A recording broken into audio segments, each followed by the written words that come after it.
tardes a todas en este caso, daros la bienvenida a la sesión clínica de hoy. Si no lo sabéis, se realizará una sesión clínica cada miércoles abordando todas las áreas que dispone de su oferta formativa de ISET: psicología, logopedia, educación y neurociencias. Hoy vamos a tratar un problema de altas capacidades, donde primero vais a tener una introducción para situarnos en este ámbito y después vais a abordar un caso práctico. Nos acompañará hoy Belén Hermoso, también le damos la bienvenida. Gracias. Y para que sepáis un poco más de ella, ella es especialista en psicología infanto-juvenil en diversos centros y también es profesora colaboradora de ISEP. Todos tenéis aquí tanto información de ISEP como una hoja de valoración, la cual, una vez finalizada la sesión, en recepción la podéis dar con vuestra opinión y también se os facilitará un certificado de asistencia. ¿Vale? Sin más, os dejo con Belén y espero que disfrutéis de la sesión. Muchas gracias. Hasta ahora. Vale, pues bueno, hoy la sesión va sobre las altas capacidades y los problemas de adaptación que puedan tener los sujetos con altas capacidades y se estructurará en dos bloques. Haremos una introducción teórica para situarnos un poco en el concepto y demás. ¿Tenéis alguna relación? ¿Sois psicólogos, psicólogas? ¿Todas? Yo soy psicopedagoga. Vale. Maestra. Vale. Educadora. Y el resto, psicólogas. Vale. ¿Habéis tenido...? ¿Perdón? Todavía no. En camino. Venga, va, ya lo tenéis, esto está hecho ya. ¿Alguien tiene contacto con altas capacidades? ¿Ha trabajado con las altas capacidades y demás? ¿Sí? ¿Como algo habitual o casos esporádicos de algún alumno? Tenía un alumno que dentro de mi salón de clases que tenía Vale. capacidades. Vale. Si los que tengan experiencia, si después en el caso práctico queréis aportar, pues será bienvenido todo, ¿de acuerdo? Vale, pues empezaremos con esto. Primero introducción teórica y después hacemos el caso, ¿parece? Vale, bueno, el índice, un poco lo que os acabo de comentar, ¿eh? Haremos una introducción que aquí parece muy larga, pero va rapidito para acabar con el análisis del caso clínico. Vale, lo primero, no hay un consenso en cuanto a la definición de altas capacidades. ¿Cómo podemos incluir bajo un mismo epígrafe a un grupo de personas que, si bien tienen características en común a nivel cognitivo o conductual, es un grupo muy heterogéneo? Cada uno es un caso único porque además no debemos olvidar que el ambiente también juega un papel importante, ¿de acuerdo? Tampoco existe una teoría comprensiva de las altas capacidades o la superdotación, es decir, hay diversos modelos que pueden definir, describir o explicar las altas capacidades. Y hay más de 100 definiciones de altas capacidades, muchas de ellas son descriptivas. Después veremos cuál ha sido la definición mayormente aceptada y la que se tiene actualmente como válida. Vale, ¿cómo evoluciona el concepto? Aquí vemos las teorías más destacadas de las altas capacidades, ¿de acuerdo? Tenemos la basada en las capacidades, con Terman y Gardner como máximos exponentes, los cuales establecen una medida cuantitativa del CI estática, que tiene que ser superior a 130 en las pruebas de inteligencia, y luego Gardner, que estableció la teoría de las inteligencias múltiples, que supongo que conocéis, eran 7 inteligencias, ¿no? La lingüística, la lógico-matemática, la visoperceptiva, la musical, la corporal cinestésica, intrapersonal y extrapersonal.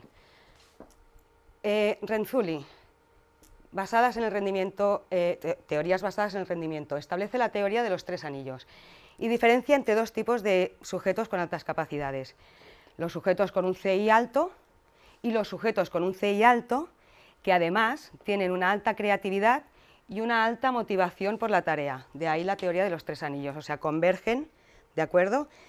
Están superpuestos, en el medio sería altas capacidades y tienen que darse estas 3 condiciones. En cuanto a las teorías cognitivas, tenemos a Sternberg, ¿de acuerdo?, que estableció la teoría triárquica, es decir, diferencia entre 3 superdotaciones. Está el analítico con un CI alto, después está el sujeto creativo con una gran creatividad y por último tenemos a los sujetos con altas capacidades que saben aplicar esos conocimientos a su vida diaria, ¿de acuerdo? Él establece que para que se den altas capacidades tienen que darse 5 factores, además. que son rareza, valor, demostrabilidad, excelencia, y me falta uno. ¿Me dejáis que mire la chuleta un momentito? Que me he quedado bloqueado ahora y no... vaya, que quiero ir rápido y aún lo voy a hacer. Productividad, productividad, ¿de acuerdo? Esto es dependiendo del contexto en el que se encuentren. Pongamos el ejemplo de un ladrón, una comisaría de policía que está buscando a un ladrón a nivel internacional, que no hay forma de encontrarlo, que el tío hace unos desfalcos que te mueres. Entonces, para su comunidad sería un superdotado. Es productivo, tiene valor, es raro, es excelente, ¿de acuerdo? Y además es demostrable. Es decir, hay que valorarlo todo dentro del contexto, ¿sí? Vale, y por último tenemos el modelo sociocultural de Tannenbaum, quien establece que las altas capacidades es una superposición de 5 factores, como es el factor G de inteligencia, habilidades específicas, habilidades no intelectuales, como podría ser la motivación, el esfuerzo, ambiente, características del ambiente, y la suerte.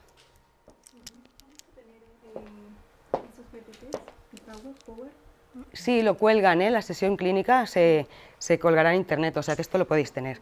De todas formas, si hubiera cualquier problema, habláis con la coordinación y seguramente no hay problema, pero esto se colgará. ¿Os ha quedado claro este? ¿Sí? Vale, perfecto. Entonces, ¿cuál es la definición más aceptada de altas capacidades? Una persona con una inteligencia superior a la media, superior a un CI de 130, con una alta creatividad y una motivación hacia la tarea, ¿de acuerdo? Serían las 3 condiciones que se pedirían para las altas capacidades, ¿sí? Diferentes tipologías de altas capacidades. No todos son iguales, lo hemos dicho antes, ¿no? Es un grupo muy heterogéneo, aunque tengan cosas en común. Tenemos al superdotado. Es una persona que tiene un rendimiento intelectual superior en una extensa gama de actividades. Su competencia es general, lo que hace que sea más versátil que el talentoso, pero que destaque menos. Como destaca en todo, pues entonces al final, ¿no? Al no haber algo en lo que destaque más, pasa como más desapercibido. Los alumnos superdotados son alumnos que no piden más información al profesor, pero lo que me des tiene que ser riguroso y hay que profundizar en el tema, ¿de acuerdo?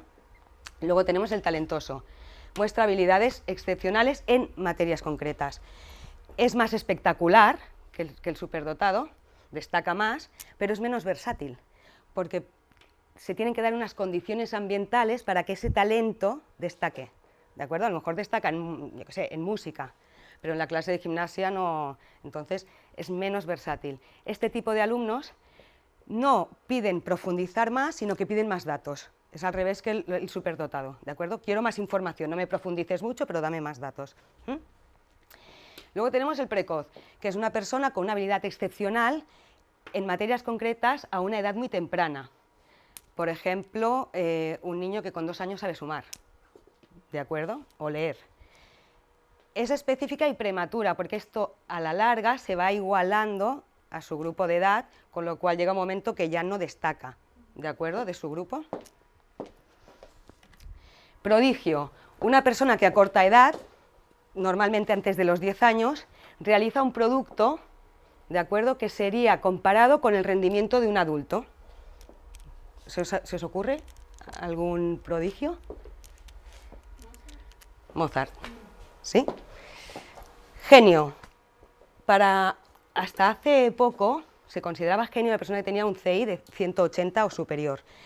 Ese criterio se ha eliminado, ¿vale? Ahora genio es una persona que debido a sus capacidades en inteligencia, creatividad, también el contexto sociocultural, algunas características de personalidad, produce algo importante para la cultura, para el arte, para la sociedad, ¿de acuerdo? ¿Se os ocurre a alguien? Dalí, también. ¿Vale? Y luego tenemos la eminencia, que es una persona que debido a su perseverancia, tiene competencia concausal, y se dice concausal porque divergen diversas causas, es decir, que sea perseverante, que tenga las oportunidades, ¿vale? Que se le dé la oportunidad, el factor suerte. Entonces produce una obra maestra sin que el nivel de inteligencia sea determinante. Es decir, aquí no hace falta que tenga un CI superior, pero tienen que converger estos factores para que se declare como eminencia. ¿Sí? ¿Tenéis dudas de algo? Nada. Si tenéis alguna duda me vais parando, ¿eh? Si no yo voy haciendo. Estereotipos. Falsas creencias o realidades en cuanto a las altas capacidades. ¿Que son de clase media o alta? No tiene por qué, quiero decir, puede ser de cualquier clase social. Es verdad que si hay más recursos, igual hay más estimulación o se puede advertir antes, pero no tiene por qué ser. Un CI intelectual alto. No tiene solo por qué ser el CI alto, como hemos dicho, tiene que haber una alta creatividad y tiene que haber una motivación a la tarea también. Superioridad física, es decir, o son una máquina a nivel físico, en actividades físicas, o son más torpes en ese sentido, y tampoco tiene por qué, o sea, la condición física es totalmente independiente del desarrollo cognitivo. La superdotación es innata, y luego aquí dice la superdotación no existe, sino que son niños estimulados. Ni es innata ni son estimulados, convergen ambas cosas, es decir, hay un peso genético y un peso ambiental, ¿de acuerdo? Suelen ser excesivamente serios, con poco sentido del humor. Bueno, pues tampoco es verdad, sí que es cierto que tienen un humor, pues a lo mejor un poco más cínico, sarcástico, con doble sentido, que normalmente sus iguales no suelen entender, ¿sí? A nivel escolar se dice que o obtienen buen rendimiento escolar, destacando en todas las áreas, o hay fracaso escolar. No es así, es decir, puede haber fracaso escolar, puede ser que destaquen en algo, pero no tiene por qué sacar unas notas excelentes en todo, o puede ser que sea excelente en todo, pero no tiene que ser o fracaso o super notas en todo. Características de los niños con superdotación. Bueno, son niños que tienen muchísima memoria, tienen mucha capacidad de concentración, de abstraer, de abstracción, son muy observadores, con un gran potencial de aprendizaje. A nivel social son personas altruistas que siempre intentan ayudar a los demás, tienen un gran sentido y necesidad de justicia, de lo que está bien y de lo que está mal, el humor irónico que decíamos, ¿no?, con doble sentido, que a veces se puede malinterpretar o no entender, tienen una gran creatividad, son capaces de generar ideas nuevas de cualquier concepto, desafían normalmente a lo convencional, siempre van un poco más allá, ¿no?, intentan buscar explicaciones más allá, con gran motivación, y el síndrome de desincronía suele darse en los niños con altas capacidades. ¿Qué es el síndrome de desincronía? Es un desfase que se produce entre el desarrollo cognitivo y el emocional, ¿de acuerdo? Esta puede ser interna o social. Interna. Tenemos estos tres tipos de disincronía interna: inteligencia y psicomotricidad, es decir, tienen una gran capacidad intelectual, pero a nivel motor tienen menos habilidades, ¿sí? Lenguaje y razonamiento, tienen un amplio vocabulario, tienen un razonamiento como un adulto, pero a la hora de expresarse les cuesta, ¿de acuerdo? Y inteligencia y afectividad, razonan como un adulto, lo que pasa es que los sentimientos que producen esos razonamientos no tienen estrategias para gestionarlos. Es decir, un niño puede ver, pues no sé, en la televisión un atentado, una guerra, y razonar como un adulto y sentir o ponerse en el lugar de esas personas que están sufriendo esa catástrofe, pero no tienen las armas o las estrategias necesarias para gestionar esos sentimientos. Y luego tenemos la disincronía social en la escuela, que tienen resultados mediocres, que no son niños muy disciplinados y que pueden presentar fracaso escolar, que sería pues eso, ¿no?, una disincronía, son niños con altas capacidades y sin embargo presentan esto.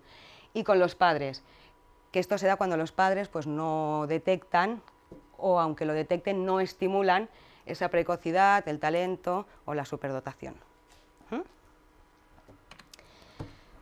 Vale, ¿cómo se identifica un caso de altas capacidades? Normalmente es la escuela o la familia quien dice, oye, algo está pasando aquí.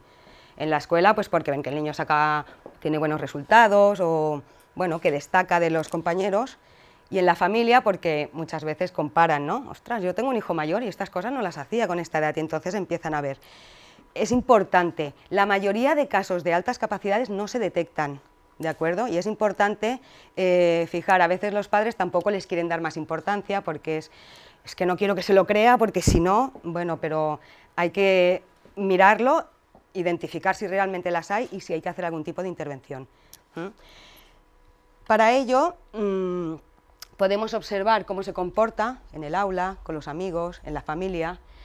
Hay escalas, aquí os he traído esto por si queréis echar un vistazo, son cuestionarios así un poco de, los vais pasando, sí, un poco de screening que se pueden administrar a los padres o a los profesores para detectar si realmente hay algo y a partir de ahí, entonces ya hacemos una evaluación en condiciones, ¿de acuerdo? Miramos el expediente académico y su rendimiento académico y se pueden pasar pruebas estandarizadas a la clase en total para ver si hay alguno que destaque más que el resto. Diagnóstico diferencial de las altas capacidades, importante porque, como os he dicho, la mayoría de casos no se detectan porque se confunden con alguna de estas cosas. TDAH, son niños que en clase no están muy atentos, se mueven un montón, se levantan de la silla, pero no es porque haya un déficit de atención, es porque están aburridos y se cansan. Entonces, ¿qué hacen? Molestan, se levantan. En el TDAH se tiene que dar en todos los ambientes esos síntomas. En los niños con altas capacidades no pasa, pasa en clase porque se aburren, pero igual en la familia, en el ámbito familiar no. Trastornos del aprendizaje no verbal o trastornos específicos, es decir, alteraciones de funciones del hemisferio derecho o trastornos como dislexia, discalculia o disortografía. También hay que hacerlo con trastornos psiquiátricos o emocionales y de adaptación social, es decir, son niños que son un poco dominantes y que imponen un poco la suya, entonces eso puede provocar cierto rechazo a nivel social. Son niños perfeccionistas, lo que puede provocar estrés, tienen conducta evasiva, que puede desembocar en un bajo rendimiento, ¿sí?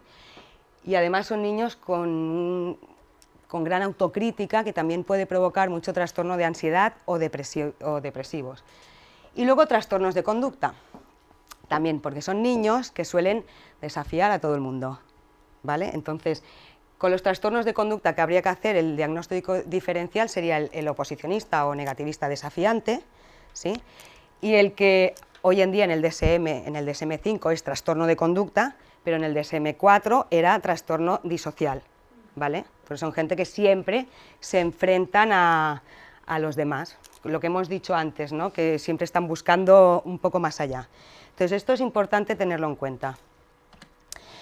Una vez hemos detectado que hay un caso de altas capacidades, hemos hecho un poco el diagnóstico diferencial, mirando a ver si se puede dar alguno de estos síntomas, y creemos que no, que estamos ya en un caso de altas capacidades, empezamos por evaluar la inteligencia. ¿Con qué? Bueno, pues las escalas Wechsler, que las conoceréis todos, supongo, el WISC, ahora está el 5, las escalas Kaufman, el KBC y el KBIT, que el KBIT es el test breve de inteligencia, ¿no? Que se pasa en una sola sesión, las escalas McCarthy, las matrices progresivas de Raven y el IGF, que mide la inteligencia general y el factor verbal, el factor numérico y el factor espacial. Para evaluar la creatividad utilizamos o el CREA, ¿de acuerdo? El CREA es un test que se pasa en 10 minutos y que consta de 3 láminas. La A y la B es para adultos y adolescentes y la C para niños. A partir de esas láminas, ahora os pasaré también esto, porque son preguntas que suelen hacer los niños, preguntas más frecuentes, menos frecuentes y las que ya es como esto, estamos ante un caso, ¿no?, de altas capacidades. Se le presenta la lámina y la instrucción es que nos tiene que hacer el mayor número de preguntas que se le ocurra relacionado con esa lámina, ¿sí? Entonces, a partir de un estímulo visual, tienen que realizar todo ese tipo de preguntas. Las láminas son un teléfono así como de estos antiguos, otra es una escena donde se ven varias personas y otra es una escena como si fuera de un restaurante, ¿no? Hay un hombre sentado en una mesa y el camarero con una bandeja. Entonces, a partir de esas láminas, ellos tienen que generar todas las preguntas que se les ocurra. Si no, podemos hacerlo también con el PIC, ¿de acuerdo?, que también es un poco a partir de unas narraciones, igual, ¿no?, ver qué respuestas generan. La creatividad también se puede medir solicitando o demandando al sujeto un dibujo en consulta, si no puede haber ninguna de estas pruebas. Y hay otra que es la evaluación de creatividad de Torrance, que si la queréis buscar en internet, pues también tiene diferentes subpruebas y bueno, tenéis los baremos para, no te preocupes, para evaluarlo. ¿De acuerdo? ¿Sí? ¿Ninguna duda? Vale. Y la evaluación socioafectiva, bueno, esta es más de observar las conductas, ¿de acuerdo? Observar cómo se adapta el menor a su entorno, tanto a nivel personal, familiar, escolar y social, rasgos de personalidad, ¿de acuerdo? También es importante, la motivación, intrínseca, extrínseca, bueno, la dedicación a la tarea y su autoconcepto y autoestima.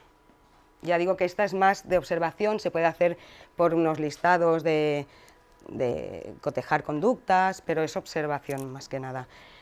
Para esto podríamos pasar alguna prueba de personalidad, ¿vale? Pero en principio es más de observación clínica. La evaluación del nivel de competencia curricular pues son pruebas y cuestionarios que se pasan o que se administran en la propia aula, en la propia escuela, según el plan docente que tengan y los objetivos que quieren conseguir, ¿de acuerdo? Si no, tenemos algunas pruebas más estandarizadas, como es el BACEP, que es la batería de contenidos escolares, y la prueba de conocimientos escolares. A nivel del contexto familiar y escolar, pues bueno, ver un poco las expectativas que el profesor tiene hacia el alumno, ¿de acuerdo? Cómo se relaciona el alumno en el aula con el resto de compañeros, si colabora, si no colabora, ¿de acuerdo? Lo que hemos dicho antes de conducta evasiva, ¿no? Pues todo esto hay que observarlo. Aspectos conductuales que sean relevantes. Valorar el contexto familiar, lo que comentábamos antes, si potencian, estimulan, no lo hacen, pautas educativas de los padres y ver un poco si hay relación entre la familia y la escuela. Vale, a nivel académico hay diferentes tipos de intervenciones, ¿de acuerdo? Hay 3 vías. Aceleración o compactación de materias. Esto se puede dar en clase ordinaria, especial, admisión precoz y asistencia dual. En clase ordinaria, subimos al niño un curso, lo adelantamos un curso, ¿de acuerdo? En clase especial, pues bueno, ya lo dice la propia palabra, llevamos al niño a una escuela especial para niños superdotados. Admisión precoz sería adelantar 2 cursos al niño, ¿de acuerdo? Y asistencia dual sería que asista a 2, podría ser, por ejemplo, el niño está en sexto de primaria, pues asiste a asignaturas o materias de sexto de primaria y de primero de la ESO, ¿de acuerdo? Luego tenemos los agrupamientos, es decir, ellos están en el aula ordinaria, pero luego se hacen agrupamientos con niños que destaquen o de altas capacidades y se les da unas clases aparte de las que se le dan de forma ordinaria en el aula. Pues a veces causa más problemas o tiene más inconvenientes a la hora de implementarlo. ¿Por qué?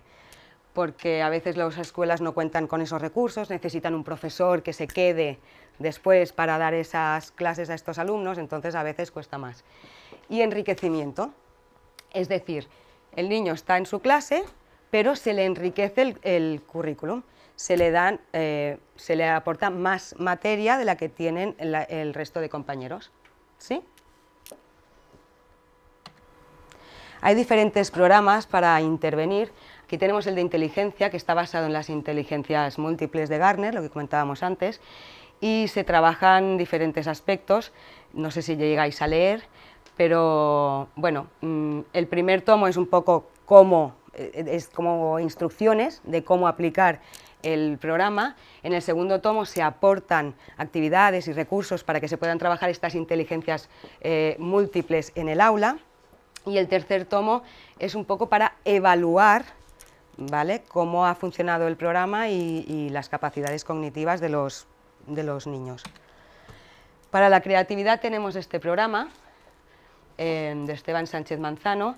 Hay un programa general, ¿vale?, donde se trabaja por la creatividad matemática, la creatividad lingüística y comunicativa.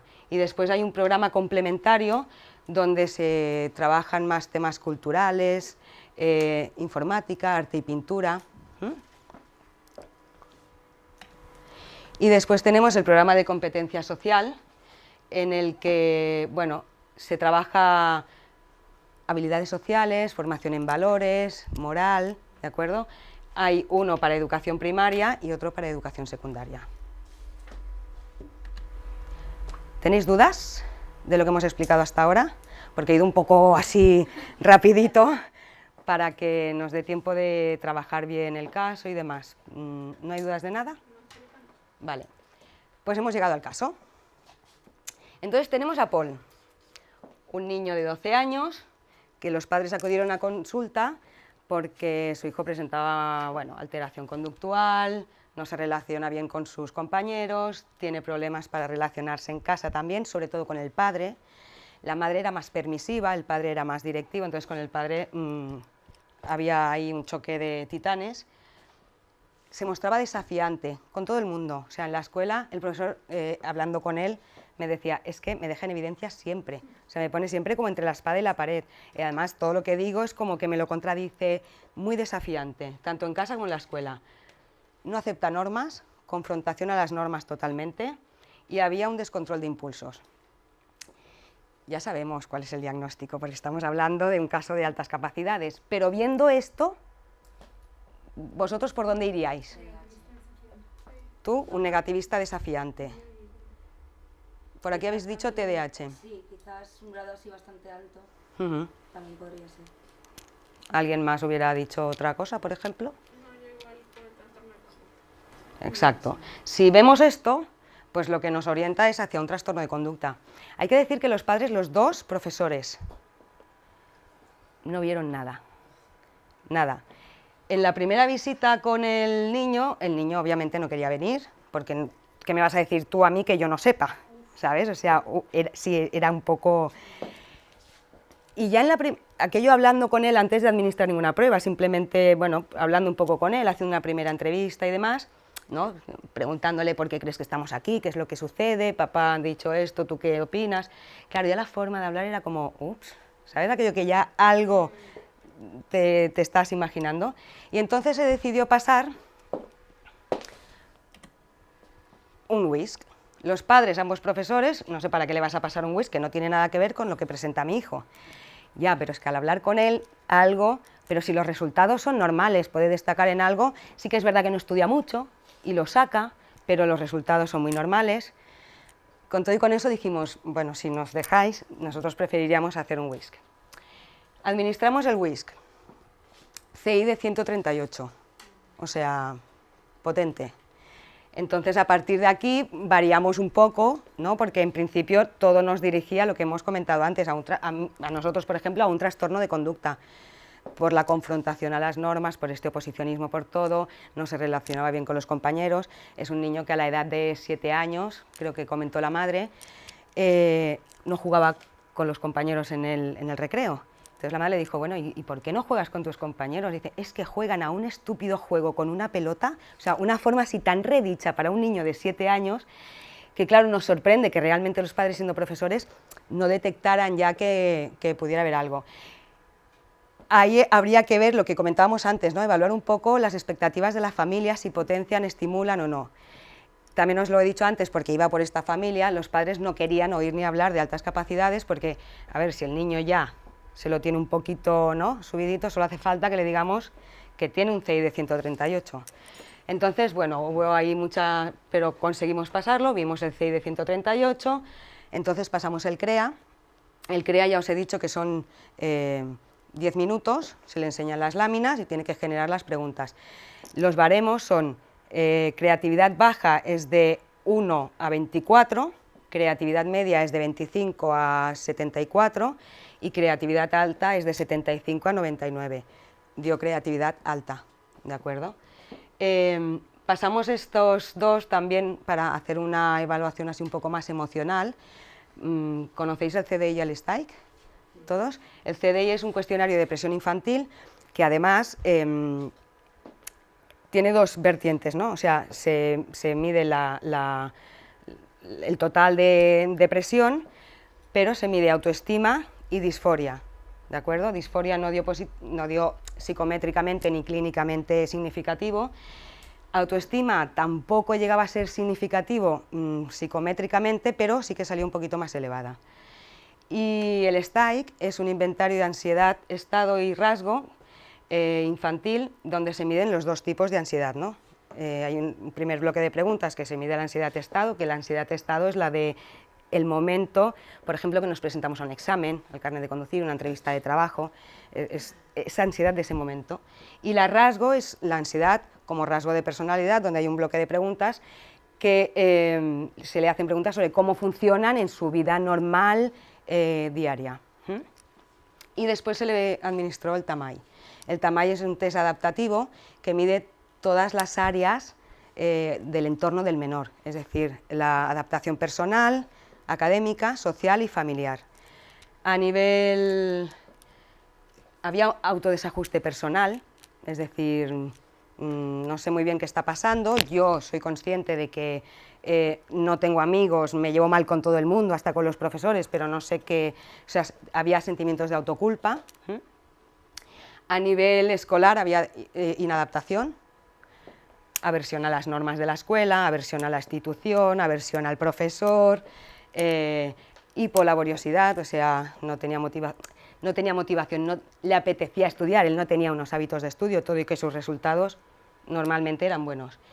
A nivel social, pues también había inadaptación social, había disnomia, que es no aceptar las normas, es que es un niño que no las acepta, él impone las suyas, y pocas relaciones sociales, ¿de acuerdo? A nivel familiar, bueno, no había ningún tipo de problemas más con el padre, porque es más restrictivo, pero nada más, ¿sí? Entonces, una vez dicho esto, pues se mantuvo la entrevista de evolución de resultados con los padres. Ya os he comentado que en principio eran muy reacios a hacer cualquier tipo de intervención. Ellos solamente querían saber qué le pasa a mi hijo. Costó mucho explicarles que era un caso de altas capacidades. La sensación un poco también fue como...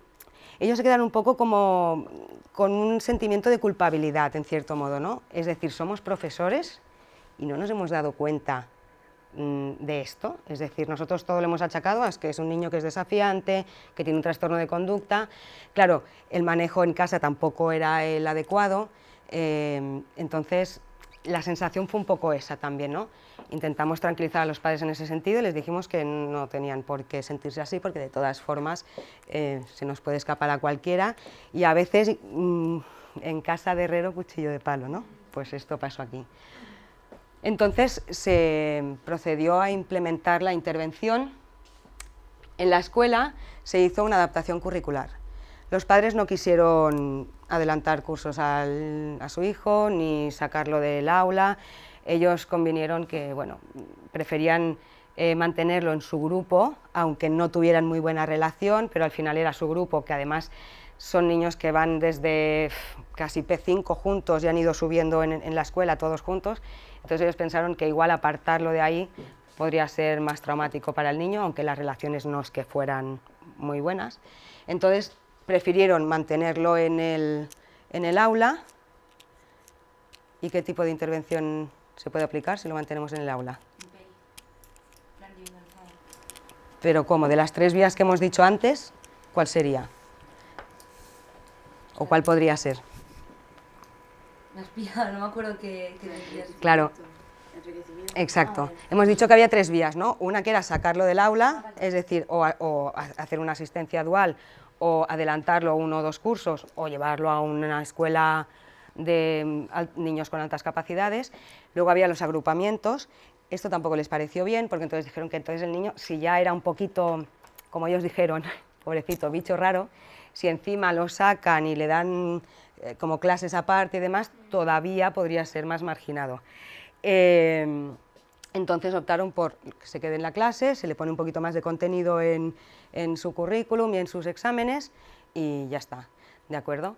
Hay que decir que Paul tenía muchos problemas con los compañeros por lo que decíamos, porque era un niño muy impositivo, es decir, lo que él decía era lo que se tenía que hacer, entonces eso causaba mucho rechazo entre los compañeros. Y luego él no tenía esas habilidades, ¿no?, para poder gestionarlo todo eso. A nivel familiar, lo que se propuso a los padres, pues por ejemplo, que asistieran a grupos de discusión guiada. un poco lo que serían como terapias de grupo con otras familias, con niños de altas capacidades, para cambiar impresiones y a veces, bueno, alguien te da, ¿no? Te dice algo que te puede ayudar o ves que realmente esas cosas están pasando, que no es un caso único que tienes en casa, sino que esto ya es así. Información especializada, es decir, no métete en internet y busca no sé qué, sino información un poquito que ya no se encuentra en internet, que no se encuentra en... ¿Qué ha pasado? ¿Se ha cambiado solo esto? Igual tenemos compañía. Pues es un poco, ¿no? Que no se encuentra en cualquier librería ni en internet, cositas un poquito que sean más fiables que lo que se puede encontrar, ¿no? Así fácilmente. Y lo que se les propuso también es que fomentaran las conductas prosociales. Era hijo único, con lo cual era un niño que tampoco estaba acostumbrado, ¿no? Ni a tener que compartir nada en casa. Llegó un punto que, claro, Paul se puso ya en un plan que los padres ya era como, vale, lo que diga él. Entonces se le dijo, no, hay que marcar unas pautas y unos límites aquí, esto no se nos puede ir de las manos. Hay que fomentar conductas prosociales, de cooperación, actividades que impliquen trabajo en equipo. Estuvieron barajando varias, al final Paul escogió hacer handball. Si le preguntas a cualquier niño hubiera dicho fútbol, ¿no? Básquet. Bueno, él fue a handball, no es que sea nada raro, pero me refiero que no es un deporte que sea muy usual, ¿no? Entre los niños. Y al principio, pues bueno, hubo muchos problemas de adaptación en este sentido, por lo mismo, ¿no? Porque además era un grupo que no conocían a Paul. O sea, sus compañeros, dentro de que tuviera mala relación y demás, bueno, en cierta forma ya lo conocían. Entonces era un ambiente más o menos protegido. Se conocían desde siempre, entonces, pues bueno, más o menos, en algún momento tenía conflictos, pero en otros los compañeros era como, bueno, ya está, es Paul, ¿no?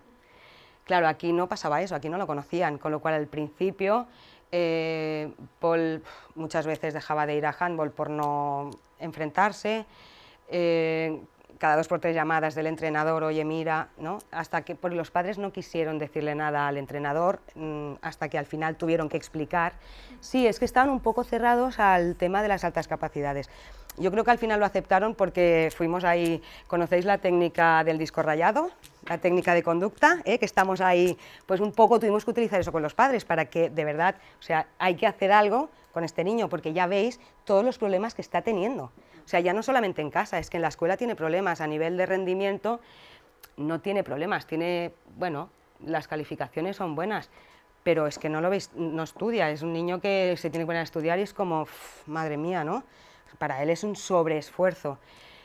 Entonces, bueno, poco a poco, a medida que se fue trabajando con el resto de intervenciones y le fueron conociendo, el entrenador ya tuvo conocimiento de que era un caso de altas capacidades y que igual tenía que, bueno, cambiar algunas cosas o pudo entender algunas cosas, esto fue mejorando.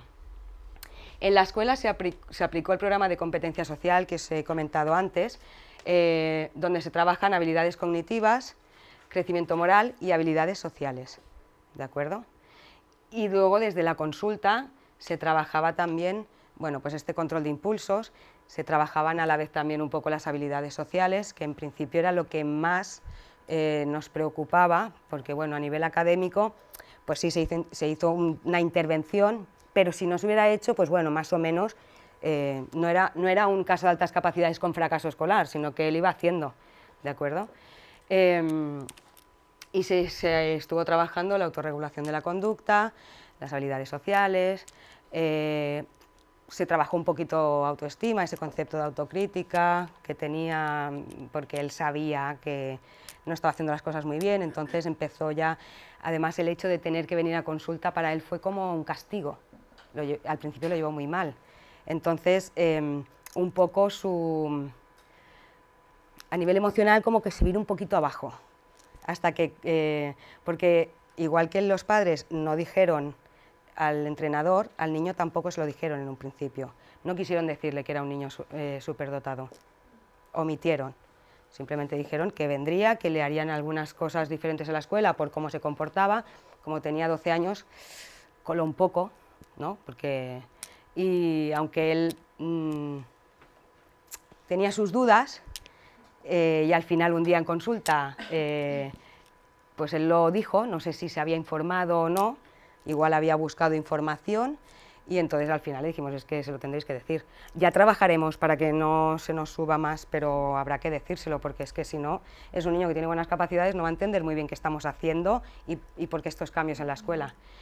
Y un poco fue lo que se trabajó con Paul. Este caso, por ejemplo, refleja muy bien esos problemas de adaptación que tienen estos niños, por lo que decimos, ¿no? O sea, son niños que al querer imponer siempre la suya provocan mucho rechazo. Luego cuando hacen... Yo me acuerdo uno que se le estropeó el móvil, me parece, en clase, otro niño, ¿no? que teníamos en la consulta, y no sé, que tenía 10 años, creo. Y claro, cuando se le estropeó el móvil dijo, compañeros, el móvil ha muerto. No sé si sabéis, esta frase es de Franco ha muerto. Claro, el resto de compañeros no pillaba nada. Es este humor que tienen, ¿no? Que es superior a su edad y que el resto de compañeros no entienden, ¿no? Entonces, pues bueno, esos son los problemas que suelen presentar. Inadaptación en el aula, por lo que decimos, por conductas evasivas que pueden dar bajo rendimiento. Muchas veces hay fracaso escolar, como hemos comentado antes, y no tiene por qué no haber unas altas capacidades, lo que pasa es que no están. Es importantísimo siempre, cuando haya un caso de altas capacidades, hacer el diagnóstico diferencial, importantísimo, para poder hacer un buen diagnóstico y una buena intervención. ¿Sí? ¿Tenéis dudas de lo que hemos comentado hasta ahora? ¿No? Bueno, yo soy monitora de Splay. ¿Sí? Y tenemos una niña que va a tercero de primaria y tiene altas capacidades, que de hecho hasta ahora se pensaba que era TDAH, pero han visto que era esto. Y claro, el problema que tenemos es eso, que en el Splay, al ser un tiempo más libre, es un descontrol, con lo que hemos dicho, ¿no? Que no hace caso, desafía todo el rato y es como que no sabemos cómo reconducirlo, cómo ofrecerle algo que realmente esté para jugar y tal. Entonces, claro, en el colegio, quieras o no, es difícil igualmente, pero sí que puede hacer un tipo de adaptaciones más formales, pero claro, en un Splay es como... No sabemos bien es todo como más, bueno, más jugar, abierto, más libre y exacto. demás. ¿Qué edad has dicho que tiene? Va a tercero de primaria. No, segundo de primaria. Unos 8 añitos. Sí, 7, 8 años tiene. Claro. Bueno, hay que trabajar mucho las habilidades sociales y conductas prosociales, ¿no? Lo que pedimos un poco a los padres, mediante juegos, sobre todo mucha cooperación, que sean muy cooperativos. También suelen ser niños que llevan muy mal la tolerancia a la frustración, entonces hay que trabajar eso también. Es decir, no siempre puedes imponer la tuya, no siempre puedes tener razón, no siempre puedes ganar. Ese tipo de cosas que muchas veces los padres hacen cuando los niños son pequeños, que lo hacen con toda la buena fe y la buena voluntad. Y ya no hablo solo de altas capacidades, sino de cualquier menor, que cuando son pequeños hace la carrera con el papá y ves al papá que va así y el niño por delante, ¡uy, has ganado! No, es imposible que gane, no puede ganar y no tienes que hacer eso, porque entonces cuando realmente tengan un no delante no lo aceptan. Mira, hoy no has ganado porque es normal, es que papá es más mayor y tiene las piernas más largas y puede correr más. Otro día, seguramente, cuando tú seas mayor me ganarás a mí seguro. O al parchís, ¿no? ¡Ay, que gane! No, a los niños hay que ponerles límites y no hay que dejarles que aprendan a que a veces se gana y a veces se pierde. Entonces esas cosas hay que trabajarlas mediante actividades, juegos. Hay muchos juegos que trabajan, juegos de mesa, que trabajan las habilidades sociales, te ponen diferentes situaciones, entonces a ver cómo responderían. Pero es importante.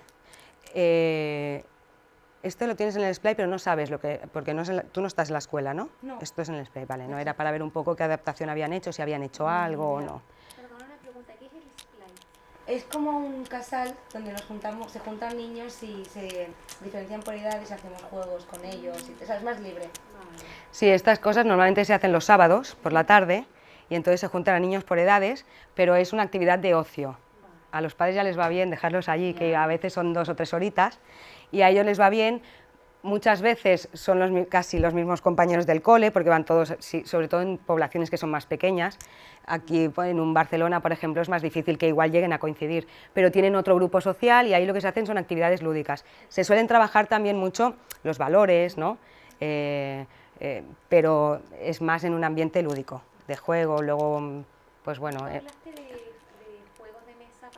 habilidades sociales. Sí. ¿Tiene alguno a la cabeza para apuntarlo y mirarlo? TEA Ediciones tiene un juego que es de habilidades sociales, que es el juego de las habilidades sociales, te lo pongo muy difícil para que lo recuerdes, se llama así, y lo tiene TEA Ediciones, entonces es un tablero que tiene unas casillas como si fuera la OCA, por decir algo, y entonces hay diferentes, hay como 2, 4, 6, 8, como 10 tipos de tarjetas donde se trabajan muchas cuestiones, ¿vale? Y entonces hay unas fichas, unos peones que se van moviendo y tienes que sacar la tarjeta, si lo haces bien pues te doy 2 fichas, si no pues me las tienes que dar, es un poco como si fuera pues un juego de la OCA, pero con situaciones sociales. Pues no sé, por ejemplo, María ha venido y te ha dicho que qué bonito el dibujo que has hecho, ¿tú qué harías? ¿Cómo responderías? Entonces vemos un poco qué conductas tienen los menores, ¿no? Si son más prosociales o no, más asertivos o no, ¿de acuerdo? Lo mismo con altas capacidades. Tienen un déficit en el tema de relacionarse. ¿Cómo se trabaja la asertividad con ellos? También es muy complicado, porque suelen ser niños, lo que decimos, ¿no? Que en sus relaciones suelen ser agresivos. Sabéis que hay los 3 tipos, ¿no? El pasivo, el asertivo y el agresivo. Suelen ser niños que en su comunicación con los demás suelen ser agresivos, pero no agresivos de que vayan a agredir a nadie físicamente, sino de imponer mucho, ¿no? Lo que yo digo es lo que vale. Entonces hay que trabajar con ellos, el decir, está muy bien que tú defiendas tus derechos, pero tienes que respetar los derechos de los demás, la opinión de los demás. Precisamente con Gerard había un trabajo en grupo y no sabían qué hacer, Gerard Paul, y entonces él, desde que está allí viniendo a consulta, dice que él va a hacer una máquina del tiempo y que la hará. Acordaros de este nombre, que igual en un futuro sale alguien que ha inventado una máquina del tiempo, igual es Paul, o sea que no es moco de pavo, ¿eh? Entonces él desde casi siempre está con ese proyecto y entonces les mandaron a hacer un proyecto en clase, impuso hacer ese proyecto, al final los compañeros dijeron, bueno, puede estar bien, puede ser divertido y demás, pero claro, es que no dejaba opinar a nadie, era muy poco asertivo y entonces, bueno, pues hay que trabajar esas conductas asertivas, igual que el juego de las habilidades sociales, ponerle diferentes situaciones. Primero, o sea, yo le expongo la situación y digo que él qué haría en esa situación y luego hacemos como un roleplay y luego le hago modelaje. Pues no, o sea, en este caso lo que tendría que ser es así. Entonces le haces un poco de modelaje pues a partir de vídeos o si es un trabajo en grupo, por ejemplo, si estás trabajando en grupo, pues modelaje a partir de otros compañeros, pero principalmente es a partir del modelaje. Vamos a enseñarle qué sería lo correcto. Y contrastando un poco también las consecuencias. Lo que es bueno es confrontarlos a las consecuencias. Si lo haces así, ¿qué te puede pasar? Y si lo haces así, ¿qué puede pasar? Que él vea las diferentes consecuencias y opciones que hay a la hora de escoger. En casos de altas capacidades, pues un poco lo que decimos, como son niños también muy rígidos, ¿vale? Les cuesta mucho, mentalmente son rígidos, entonces hay que flexibilizar un poco, cuesta mucho trabajarlo, pero se puede y hay que tener paciencia. A los padres también hay que pedirles mucha paciencia, porque además sabéis que terapia de conducta no es fácil, la terapia de conducta es lenta y lleva su tiempo y muchas veces, pues a veces las intervenciones se quedan a medias porque es que llevamos un mes y yo no veo cambios, ¿no? Además, yo me acuerdo que en este caso con Paul, es que fue un caso difícil de trabajar porque además los padres eran, por ejemplo, yo le decía, pues mira, hemos trabajado hoy un poquito la autoestima y tal, no, es que eso no lo tienes que trabajar, tú trabaja lo que tienes que trabajar, que eso ya nos encargamos nosotros en casa. Yo creo que si hubiéramos pasado o administrado un WISE a los padres, a lo mejor, ahí había carga genética en el menor, porque también eran como... Eran muy directivos, pero además también como muy desafiantes con todo. Cuando venían a consulta ya venían ya habían revisado todas las páginas que te puedes encontrar de todo sobre el tema y casi no, yo una vez le dije al padre, así en tono, ¿no? Un poco de broma, le dije, si prefieres me siento yo ahí, tú te sientas aquí, porque es que lo llevas más controlado que yo. Es decir, yo creo que ahí había ya ¿vale? Una base genética importante porque los padres también eran bastante rígidos y demás. Aquí no lo he puesto, pero también se trabajó prevención de respuesta, porque era un niño también un poquito obsesivo, ¿vale? También por ¿no? por esta rigidez. Y tenía, pues bueno, varias manías y rituales, sobre todo cuando había que ir a comprar ropa, ¿no? Unos pantalones tenían que ser, porque siempre los pantalones le molestaban muchísimo, siempre quería ir en pantalón corto. Y claro, la madre decía, pero es que estamos en invierno y no lo puedo dejar. Digo, no, déjalo un día y cuando tenga frío, pase frío, verás como al día siguiente. Pero entonces hubo que trabajar también un poco eso porque, bueno, tenía unos tics, unas manías bastante arraigadas. ¿Podrías asociar la obsesividad con altas capacidades? ¿Un niño que tenga rasgos obsesivos? No tendría por qué, ¿eh? No tiene por qué. Lo que pasa que en este caso es que Paul era, de hecho, nosotros quisimos descartar que no fuera un Asperger con altas capacidades por algunas cosas que luego se determinó que no había síndrome de Asperger, pero nos hizo dudar por eso, porque es que era tan rígido. Además, como había esas dificultades de comunicación y esas obsesiones, pues pensamos que podía ir por ahí, pero no tiene por qué estar relacionado. Lo que pasa es que, bueno, en este caso sí que es verdad que él, bueno, pues un niño muy, muy obsesivo. ¿Cómo se puede trabajar esta flexibilidad en estos niños, sobre todo, o en general? La flexibilidad, ir contra la rigidez, ¿no? Claro, mira, hay juegos y fichas que ayudan a trabajar la reflexión. Y esta flexibilidad cognitiva pues es igual que hemos dicho con la asertividad, que hemos dicho con las habilidades sociales.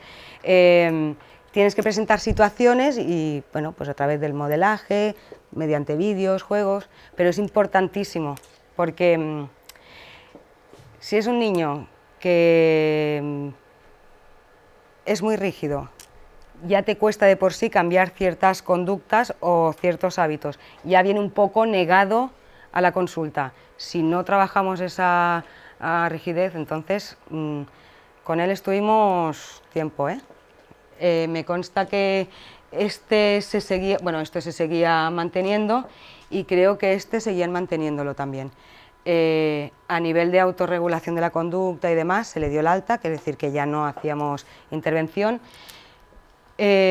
Mantuvo la actividad extraescolar de handball y luego introdujo otra, no recuerdo cuál era, también así a nivel cooperativo, cuando los padres vieron que bueno, ya podía funcionar mejor a nivel social con los compañeros y demás, y los padres seguían acudiendo informándose sobre el tema, porque además, bueno, pues llegará un momento que el niño será más mayor y quizás pueda destacar más o bueno, porque además, como sabéis que la inteligencia no es estática, es decir, si tiene un 138 pues habrá un margen de confianza, pero bueno, puede ser que suba si además está recibiendo una estimulación, entonces, pues bueno, ellos querían seguir informándose más que nada para cuando él fuera más mayor saber también un poco cómo actuar, porque el miedo que tenían es si ahora tiene 12 años, es así y ya nos cuesta manejarlo, cuando tenga 18, como esto no se revierta esta situación, a ver cómo lo vamos a solucionar. Por ejemplo, y en el caso de los adolescentes con otras capacidades, por ejemplo, que no fueron diagnosticados en su infancia, sino hasta la adolescencia.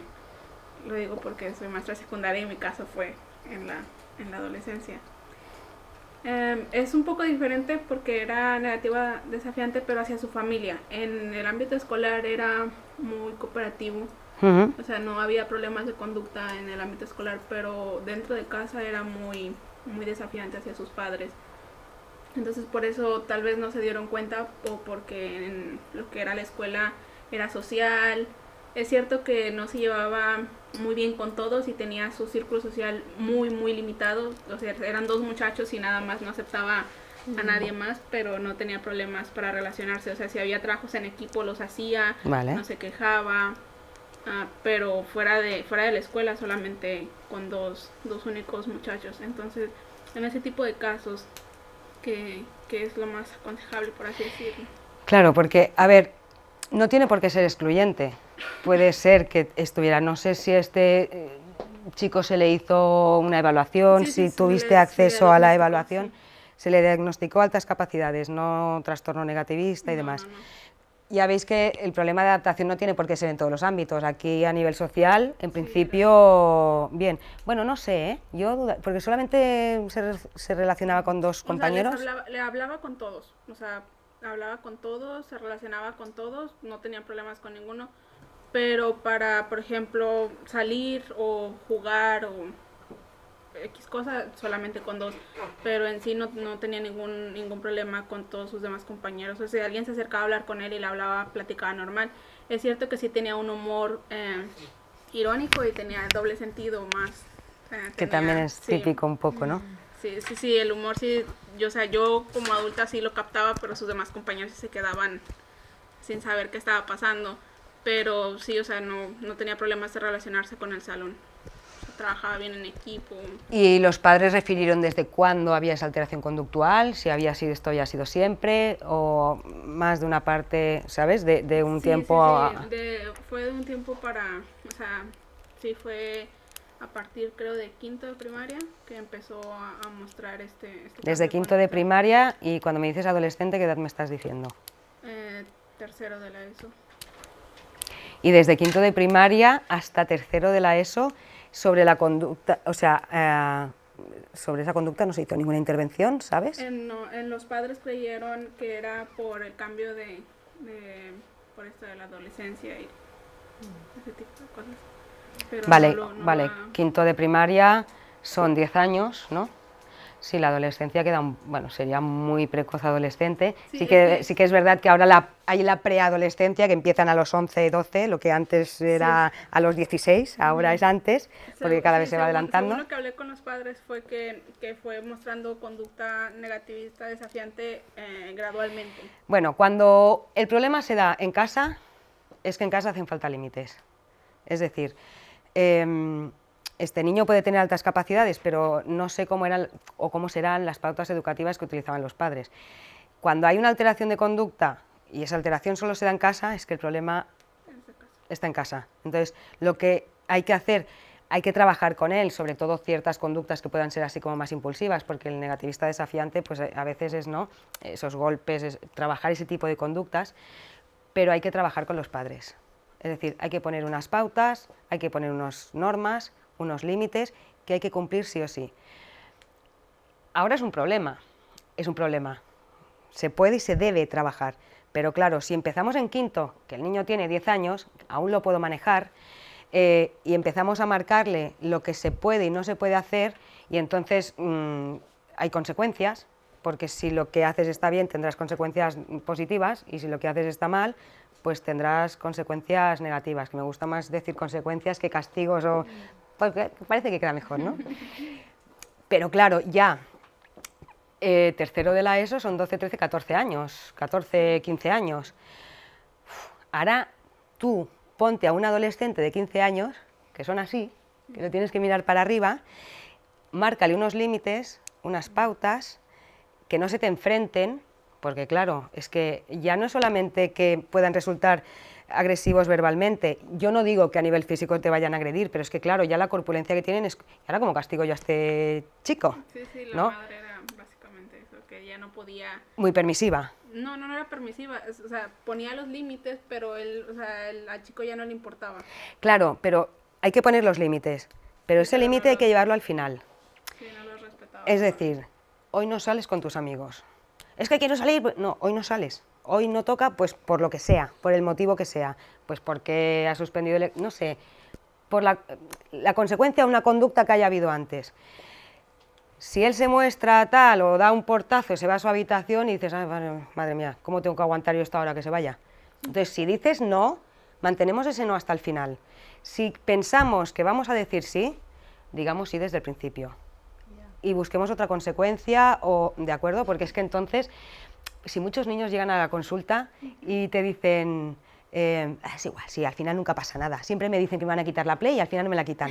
Es que lo saben, ellos lo saben. Entonces, en este caso en concreto que tú me comentas, se detectó las altas capacidades a los 15, o sea, en la 14, en tercero de la ESO. Aquí fue cuando se destapó todo el problema. Antes nadie había detectado nada. ¿El rendimiento académico cómo era? ¿Normal o destacaba en algo? Destacaba en la mayoría de las cosas que hacía. Se aburría bastante en la clase, pero básicamente en todo lo que hacía destacaba. Había materias en las que sí, o sea, reprobaba y no tenía, pero era porque a él no le interesaban realmente. Pero lo que hacía, así fuera, yo creo que en todo, en deporte, todo lo que hacía, lo hacía bien. Todo lo hacía bien. Sí, y investigaba a fondo el tema hasta que se sentía satisfecho y después lo dejaba de un lado, o sea, ya no le interesaba. Vale. ¿Qué caso sería ese, de lo que hemos dicho de tipologías de altas capacidades? ¿Superdotado? Superdotado. Claro, porque ha dicho que destacaba en todas, ¿no? Ha dicho en todas o casi todas, todo lo que hacía lo hacía bien. Sería versátil, ¿no? Exacto, son más versátiles porque no necesitan que haya un ambiente específico, concreto, para desarrollar sus capacidades. Se desarrollan o se desenvuelven bien en cualquier contexto. Un talentoso, por ejemplo, si hubiera sido que hubiera dicho es que lo que se le daba bien era la educación física o la flauta o el tal, tiene que ser en ese contexto donde o será en ese contexto en el que destaque, pero no destacará en otros contextos, por eso es menos versátil, pero también por eso es como destaca más que el superdotado, ¿no? Lo que habíamos explicado. Entiendo que este caso es reciente porque tú eres joven, con lo cual esto es reciente. Es una pena que nadie haya visto antes, pues lo que comentábamos antes, que cuesta mucho diagnosticar un caso de altas capacidades, y es una pena porque se hubieran ahorrado muchos problemas. Pues este chico a lo mejor podían haber trabajado ciertos aspectos, incluso entonces claro, es una pena que hayan tardado pues como 4 o 5 años en darse cuenta. Las pautas son límites en casa, se pueden administrar bueno, yo tengo por ejemplo un dossier donde tengo técnicas conductuales que doy a los padres para cómo aplicar los refuerzos, los castigos. Ya tiene 14-15 años, pero bueno, también está el tiempo fuera o extinción de la conducta, todo este tipo de... Entonces habría que trabajar eso con los padres. Con el menor también, pero más con los padres. Y sobre todo, pues que sean muy perseverantes, es decir, es que el problema de esto es que se van haciendo mayores y yo siempre digo lo mismo, más vale que lloren ellos mientras sean pequeños, aunque les tengamos que quitar cosas y a nosotros nos duela más que a ellos, que les quitemos la fiesta de cumpleaños de tu amiguito, pues lo siento, pero es que es mejor que lloren ellos porque luego se hacen mayores y entonces esto cuesta más de frenar. Claro, frenar a un chico con 15 años ya es como... Además, como hoy en día lo saben todo, es como que a los 16 ya me puedo ir de casa, entonces a ver qué estáis haciendo, porque yo he visto, bueno, de hecho vino una chica a la consulta, tiene 15 años, tiene muy mala relación con los padres, sobre todo con el padre, y me dijo, voy a denunciar a mis padres. Le digo, uy, espera, vamos a sentarnos y vamos a hablar, ¿no? Entonces, lo tienen todo muy aprendido, ¿no? Porque yo sé que a los 16 ya me puedo ir.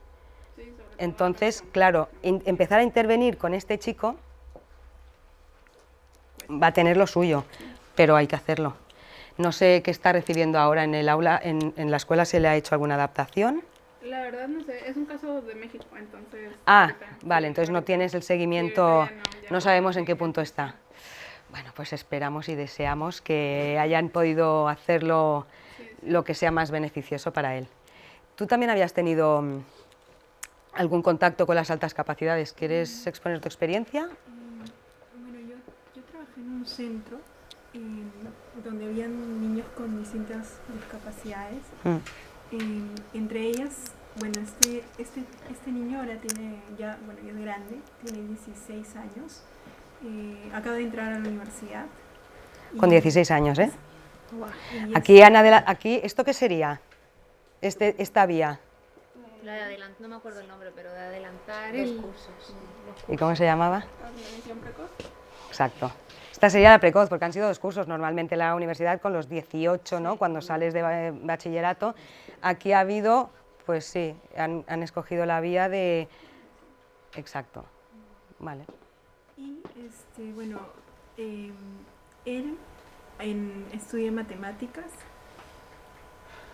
Su caso es un poco distinto y es porque me llama la atención, porque él no se relaciona con las personas más que con su entorno familiar y tiene la obsesión de decir una frase. Por eso te preguntaba si Sí, es decir, yo diría, ¿no? Es un caso que yo no atendí, pero que sí hubo en discusión, eh, que no le gusta salir cuando, por ejemplo, había alguna actividad familiar o algo, él se quedaba en casa, tiene una hermana menor, solo salía en la familia con ellos porque él no quería salir y relaciona muy poco.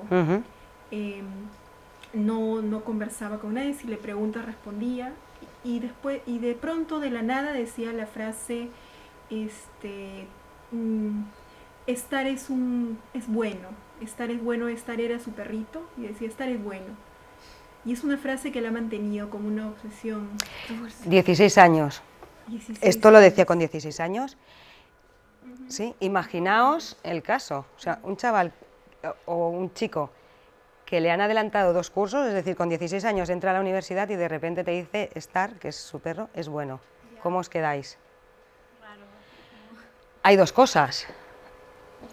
Uno podría ser disincronía, el síndrome que hemos dicho de disincronía, es decir, hay ese desfase entre su desarrollo a nivel cognitivo intelectual y su desarrollo emocional, o se ha descartado que sea un caso de Asperger con altas capacidades, por ejemplo. Se han hecho muchos estudios, entre ellos el Asperger.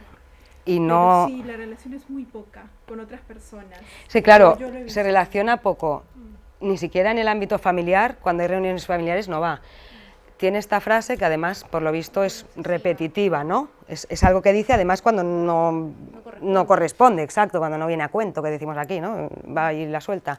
Entonces, claro, quizá no nos podemos quedar solamente en el diagnóstico de altas capacidades, quizá habría que mirar, claro, no sé el caso, no conozco, tengo los 4 datos, pero habría que valorar que a lo mejor no pudiera haber ahí, ¿sabes? Un caso, por ejemplo, de síndrome de Asperger, por lo que comentas. Pasa que es lo que decimos, ¿no? Es curioso, es que, claro, un chico de 16 años te dice que está en la universidad y de repente dice estar es bueno, entonces es como... Hay frases que lanza fuera de contexto. Hay más, como si esta. Ahorita yo estuviera hablando y de pronto mi compañera dice esa frase, no de la nada, así. Y sus padres se han ido adaptando a ello, ¿no? Con su hermana, mira, con su hermana la relación sería porque lo conoce desde pequeñitos, ¿no? Es distinta. Yo lo observo. ¿La hermana es mayor o más pequeña que él? La hermana tiene 11 años, tiene 17. Y tiene una bonita relación. Sin embargo, con otros, incluyéndome, no fijaba la mirada, miraba de frente. Muy Asperger eso. Asperger, ¿no? Posiblemente, no lo sé. Sí, A ver, el muy poco contacto visual, Ya, ¿no? muy Asperger. Las dificultades de relación. La frase esta, ¿no? Que tiene como un ritual, como una manía, como obsesiva. Uy, no sé, a mí me conduce todo un poco a que pueda haber eso, ¿no? Un caso de altas capacidades, pero que... Asociado a Asperger. sí, exacto. No sabe si se relacionaba con... Se relacionaba poco, pero si se relacionaba era con gente más mayor, más pequeña que él. Con su familia únicamente. O sea, no ha tenido amigos, incluso se han hecho muchos estudios. Pero él iba a la escuela normal, me refiero, Iba a la tenía una escuela escolarización normal, ¿eh? Siempre ha sido de los primeros puestos, en la universidad también primer puesto. Muy adelantado, sí, para su edad. ¿Y cuándo se detectó todo esto? ¿A qué edad? Me parece que hace unos 3 años más o menos. O sea, con 13 años. No, ¿Ves? Volvemos a lo mismo. Un poco tarde a lo mejor. Sí, lo que pasa es que, por lo que sea, a ver, como lo digo porque no quiero que suene mal, la condición de altas capacidades es como que está más aceptada, que el niño sea inteligente está más aceptado, que haya un retraso mental está menos aceptado, o una discapacidad intelectual. Cuando hay una discapacidad intelectual, vemos que hay ciertos problemas, enseguida se mira a ver qué está pasando, se dice que hay una discapacidad y se interviene. En las altas capacidades, bueno, el niño va sacando buenas notas, oye, tengo un hijo súper listo, además los padres, hay algunos que dices, bueno, tu hijo tiene un CI elevado, vamos a ver si puede ser una altas capacidades o no, habrá que mirar, y los padres dicen, oh, qué bien, y a veces dices, bueno, vamos a ver, porque no tiene por qué darse siempre, pero como hemos visto, suelen tener problemas, porque no se encuentran en su ambiente, porque no los entienden, porque además pues puede haber comorbilidades a nivel de conducta de este tipo, y luego pues porque son condiciones que cuesta mucho de ver. En este caso, pues creo que también ha sido tarde. Imagínate, aquí ha sido con 14, este con 13. Además, lo que yo creo que todos hemos tenido un poco la misma percepción, ¿no? Cuando has dicho no hay contacto visual, dificultades en la relación y la comunicación, estas ideas obsesivas. Bueno, también hubiera estado bien que alguien hubiera detectado algo antes. Por ejemplo, de pronto a su hermana le mencionaba, ¿no? Laura, ¿tú sabes cuánto es tal cálculo de número, no? 1000 no sé cuánto por no sé cuánto. Son frases que él mencionaba, ¿no? Entonces, sí, pues, sí, un poco fuera de contexto y en relación a las matemáticas. Y él ahora está fuera de contexto y a lo mejor, sí, yo creo que ahí ya estaba. Pero es que, claro, a lo mejor lo de estudiar las matemáticas también es como una obsesión. Es decir, si él ya tenía esas frases un poco obsesivas relacionadas con las mates, pues a lo mejor es como, pues, ¿sabes lo que me refiero? Es decir, uno estudia algo porque le gusta, porque le atrae, bueno, o porque cree que se puede dedicar a eso porque vale para eso. Pero claro, es que aquí a lo mejor incluso, que esto ya es ir muy allá, pero ha escogido la carrera de matemáticas porque ya es una obsesión el hecho de las matemáticas, porque él ya lo tenía, ¿no? Ese tipo de preguntas a la hermana o de reflexiones de cuánto es esto por esto, ¿no? Bueno, también es un caso complejo. Supongo que alguien, o espero que alguien se dé cuenta, porque yo creo que ahí hay algo más. Si no está nada, ¿es de aquí el caso? No. No sabes entonces tampoco, ¿no? Como en el caso de ella, el seguimiento, el curso que ha tenido evolutivo, no lo sabemos. Quiero decir, no lo sabes. No. Bueno, esperemos que... He conocido a los familiares, pero no sé si es así.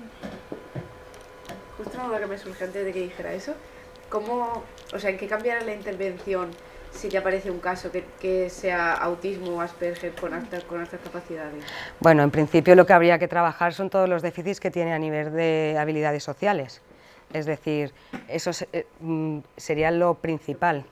Claro, si es un caso de Asperger con altas capacidades, lo primero que tenemos que tratar son los déficits que tiene, porque ¿qué más te da que le puedas tratar a él o potenciar su sobredotación o superdotación para que sea un crack en lo suyo, pero es que luego a nivel social o se va a dedicar a ser astrofísico en su observatorio en la Luna solo, que va a estar súper a gusto, claro, o no va a poder aplicar esos conocimientos porque es que a nivel social está limitado. Entonces lo primordial es tratar esos síntomas del síndrome de Asperger, es decir, trabajar toda, pues eso, la teoría de la mente, las relaciones sociales, que mantenga contacto, habilidades de comunicación. ¿Ibas a comentar algo? Sí, en este caso, porque sí son limitadas sus habilidades sociales, bastante limitadas, a excepción de con la familia, con los padres, sí conversa, le preguntan, responde, pero sí, o a veces comienza, así lo he visto yo, que ha ido de un lado a otro caminando, porque estaba muy cansado, comenzó a caminar de un lado a otro en línea. No, parece que claro, los ambientes, ¿no? ¿Cómo sería trabajar con él habilidades sociales? Porque a mí, yo me hago la pregunta, porque yo digo, si él se siente bien así, Sí. ¿no sería un poco darle a él unas habilidades que en realidad no está buscando porque ya él está cómodo como está, ¿no? Claro, él está cómodo como está, pero ahí hay una falta de insight, es decir, él no ve que tiene unas dificultades y ahí estamos los que tenemos que estar, la familia y los profesionales, para procurarle que pueda llevar una vida dentro de su condición lo más normalizada posible. Hay que trabajarlo. Es decir, él está estudiando matemáticas, tendrán muchas salidas, no sé qué salidas exactamente tendrá la carrera de matemáticas, pero tendrá muchas. Pero tú imagínate que lo que se le propone es ser profesor de matemáticas. Ya no va a poder, claro, sin habilidades sociales. Es que le va a limitar funcionalmente. Tenemos que intentar que cualquier condición que tengamos, cualquier trastorno, cualquier cosa, limite lo menos posible la actividad diaria, académica, laboral, social. Esa es una de las premisas, ¿no?, y uno de los, vamos, de los primeros criterios que tenemos que cumplir, que esa persona tenga la condición que tenga, intentemos que limite lo menos posible su actividad académica, lo que he dicho, laboral, social, familiar. Entonces, aunque él no las pida, aunque él esté cómodo así, igualmente hay que trabajarlas. Sí, por ejemplo, y en el hecho de la admisión precoz, si se salta demasiados grados, lo digo porque recientemente miré una noticia en México de que un niño pequeño de creo 12, 13 años ingresó a la universidad de que sí. Eso no puede ser realmente. Eso ya no puede, eso ya no es precoz, eso es precocísimo, porque Sí, claro, de por eso. 12 años a 18 son 6 años. A nivel emocional Sí, a eso iba mi pregunta. Exacto. ¿Qué No sé, consecuencias crees? no, no puede ser eso. no. Bueno, no se debería. ¿Por qué? Porque ese niño no está preparado emocionalmente para relacionarse con gente de 18 años. De hecho, cuando hemos visto las 3 vías de intervención a nivel académico, la mayoría de inconvenientes de subirlo un curso o la admisión precoz, 2 cursos, es precisamente esa. Es decir, el nivel o el desarrollo emocional a nivel intelectual, sí, a lo mejor les saca, vamos, muchísima ventaja, pero a nivel emocional ese niño no está preparado para relacionarse con depende de quién. Entonces, también hay que cuidar, es decir, si podemos hacer una admisión precoz, porque vemos que el niño más o menos lo puede soportar y a nivel emocional, de acuerdo, pero si no, hay que tener cuidado, porque es que a ver si por ayudarle en una cosa vamos a estropear otra. Y si a nivel emocional no está bien, ya puede tener muchas aptitudes, pero tampoco vamos a hacer nada. Es exagerado. Sí que ha habido algún caso, yo he oído casos pues eso, de chicos que con 13 años están en la universidad. Bueno, creo que puede ser, hay que vigilar, exacto, hay que vigilar mucho, porque además ya lo hemos dicho, está el síndrome de disincronía, que precisamente es eso, ¿no? Ese desfase que hay entre el desarrollo intelectual o cognitivo y el emocional. No se desarrollan. Puede ser que ese caso se hayan desarrollado a la par o casi, pero normalmente no se da, con lo cual hay que valorar todas las opciones. Por eso hay tantas vías o 3 vías de intervención a nivel académico, porque hay que valorar realmente cuál es mejor en cada caso. Claro, en ese caso, pues lo que decimos, ¿no? La alteración emocional. En otros casos es como sacamos al niño del aula y el niño es como rarito, ¿no? Lo dejan un poco de lado, lo rechazan. También a veces no se hace eso por no separarlo de su grupo de iguales. Son aspectos que hay que tener en cuenta. Hay unas altas capacidades, que es bueno estimularlas o darles la atención que necesitan, pero no olvidemos que no es un ordenador con altas capacidades, es una persona y que tiene que estar lo más adaptada al ambiente. Si de hecho estamos diciendo que tienen problemas de adaptación precisamente porque no son muchas veces bien entendidos en su entorno, a veces son ellos los que no se adaptan, a veces no los entienden, pero a veces son ellos los que no quieren tampoco en ciertos casos adaptarse. Vamos a intentar buscar el equilibrio entre las dos cosas. Creo que es un poco... Sí, Sí, a mí también me pareció una locura. sí. De hecho entró en septiembre, creo, en la universidad. Sí, Este septiembre. sí, este septiembre en México, en la ciudad de Monterrey. Claro, además imaginaos cómo debe ser. Es decir, supongo que este niño tendrá que tener algún tipo de actividad con gente de su edad, o más o menos, porque claro, se va a relacionar, que además será, pues no sé cómo será, por una altura así más o menos, con chavales de 18 años y más, que en algunos temas pueden seguir, pero en depende de qué situaciones es que ese niño no va a poder seguirlos ni va a poder relacionarse igual. Si mantiene algún tipo de actividad con chavales más o menos de su edad o 1 año, 2 años mayores, aún, pero si solamente se limita a ir a la universidad y no tiene otro tipo de actividad... Sí, más aparte el trato que llevan los mayores hacia él, porque no... Sí, Bueno, ahí... Estar fuera de muchos temas. sí. Bueno, no, ahí lo que pasa es que al principio será como... Bueno, no sé, supongo que todos lo tratarán así, pues como con cariño y demás, ¿no? Será bien acogido, porque al final ves que es un niño.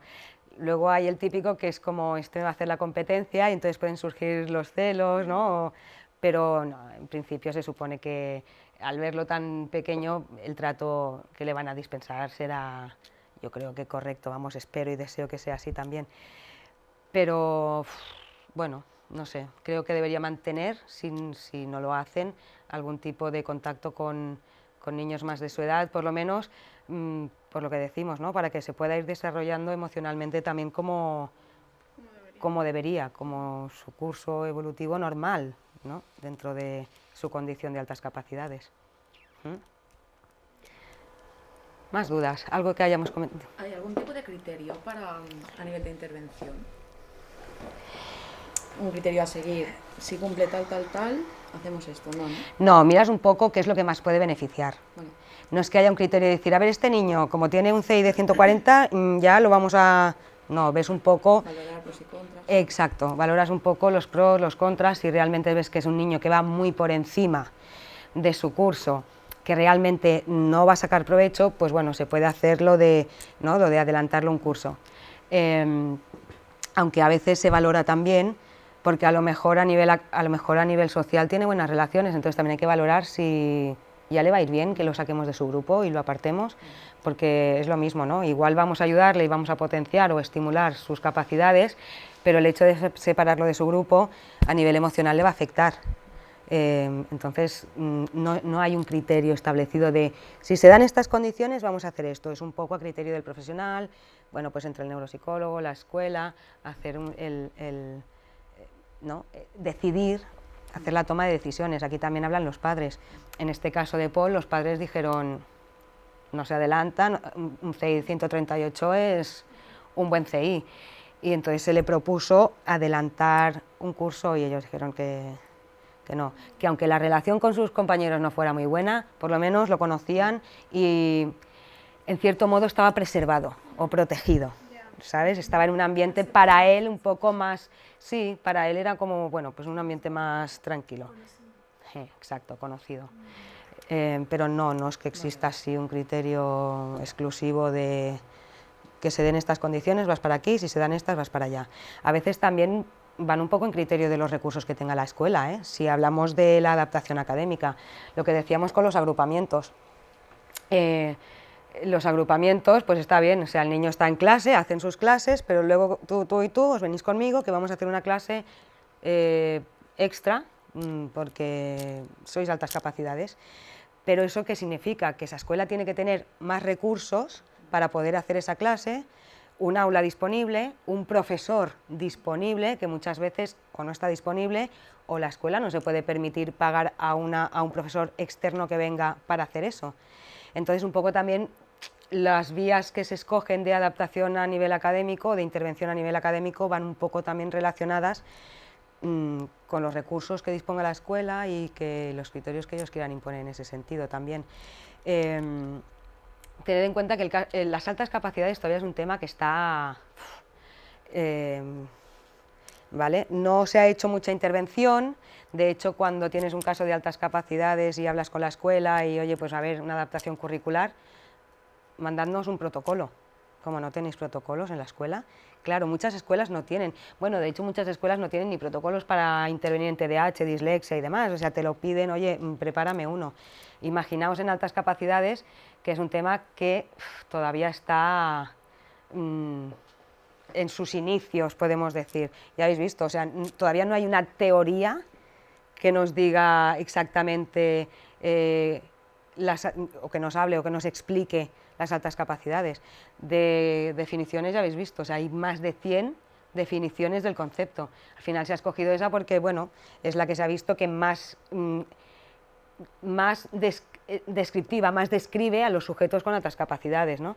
Pero es un tema que es muy incipiente todavía, entonces ni hay tantos recursos, ni a veces hay tanta predisposición tampoco, aunque hay muchos sitios y muchas escuelas que ponen mucho interés y demás, o sea, bueno, hay que seguir trabajando mucho en ese tema, ya os lo he dicho, o sea, en un caso de discapacidad intelectual, además ya tiene una trayectoria y enseguida se actúa, y en un caso de altas capacidades es como, bueno, como va sobrado tampoco hay que hacer gran cosa, entonces es un tema que está inmaduro todavía en ese sentido.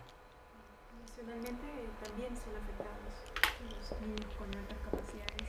Claro, es que normalmente, no todos tienen que tener problemas de adaptación, pero lo más probable es que se dé algo, porque al final yo soy diferente, entonces emocionalmente les puede afectar. Son niños que pueden tener mayor concepto de autocrítica, ya os he comentado también, esto desemboca en trastornos depresivos o ansiosos. Son niños que son súper perfeccionistas, con lo cual incurren en más trastornos de estrés. Es decir, cuando hago algo lo tengo que hacer súper bien y esto al final les genera un nivel de estrés que acaba en un trastorno por estrés. Lo que comentábamos también un poco de la conducta evasiva en clase, aburrimiento, no sé qué, al final puede producir bajo rendimiento porque como estoy donde estoy, entonces siempre, la mayoría de casos, algo va a llevar adosado. El otro día leía un artículo donde decía que esto de los problemas adaptativos o de adaptación o en niños con altas capacidades, que no existía. Bueno, no sé, a lo mejor no existe. Yo en mi práctica diaria lo que he visto es que la mayoría de ellos tienen algún problema.